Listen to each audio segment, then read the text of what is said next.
Bonjour, je suis Sylvie Nélaton. Je suis manager et de formation ingénieur CNAM en mécanique industrielle.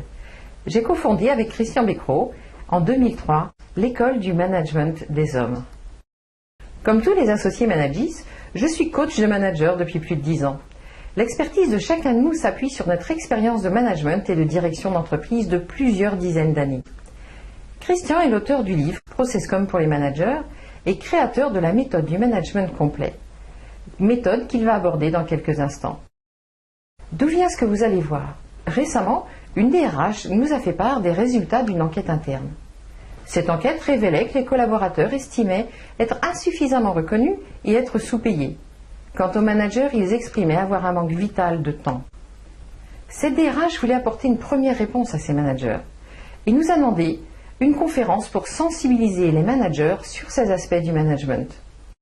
Ces sujets sont une matière rapide et pratico-pratique de présenter la formation au management individuel qui s'intitule « Manager par les entretiens ». Mais je vais laisser Christian vous raconter la suite. À toi Christian, nous t'écoutons. Bonjour. À la suite de ce sondage, la direction générale a voulu être présente à la conférence pour avoir la réponse à la question « Est-ce qu'une formation peut inverser ces tendances relevées par le sondage et qui ralentissent le développement de l'entreprise ?»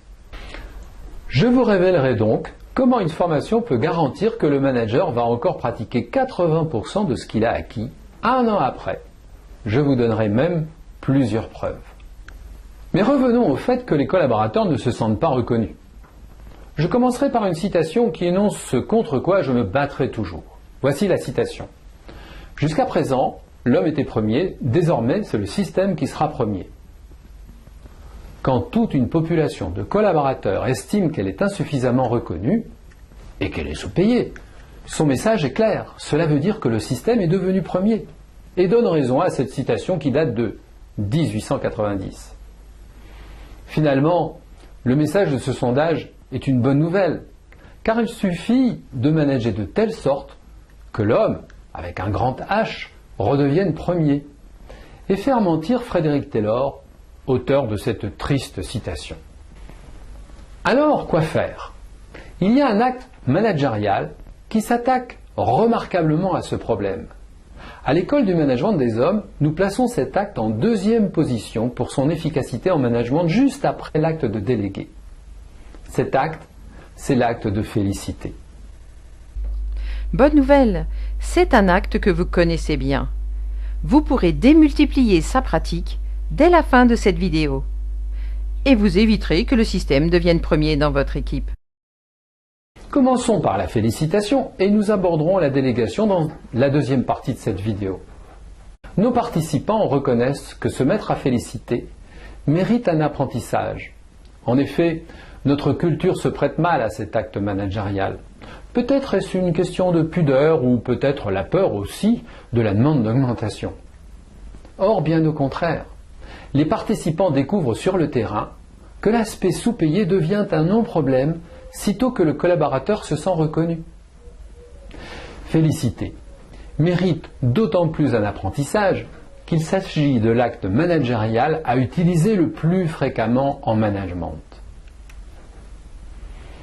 La raison pour laquelle il faut l'utiliser aussi fréquemment se trouve dans le mécanisme de notre instinct de survie. Si la race humaine est encore sur Terre à cette heure, c'est grâce à son instinct de survie.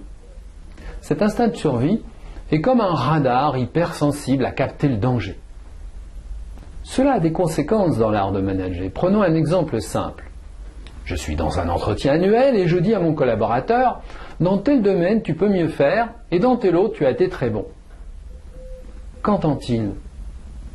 Il n'entend que le « peut mieux faire » parce qu'il y a danger. Le collaborateur pensera du coup « Je ne suis pas reconnu par mon hiérarchique et il est injuste. » Pour éviter cette situation, féliciter doit devenir un job à temps plein. D'ailleurs, nous faisons bien cela avec nos enfants. Alors, apprenons à le faire avec nos collaborateurs. Vous savez, les managers nous reportent que leurs collaborateurs ne les regardent plus de la même façon. C'est comme si cela déclenchait l'envie de travailler pour son manager. Vous imaginez? À travers cette vidéo, Christian a apporté une piste aussi sérieuse qu'inattendue peut-être au premier message de l'enquête interne de cette société de 650 personnes. Ce premier message révélait que les collaborateurs estimaient manquer de reconnaissance et être sous-payés. Le deuxième message de cette enquête montrait que les managers manquaient cruellement de temps.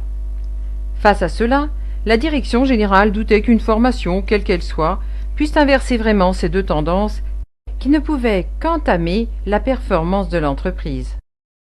Dans la suite de son intervention, dans une deuxième vidéo, Christian traite de ces deux sujets. Nous vous disons à tout à l'heure.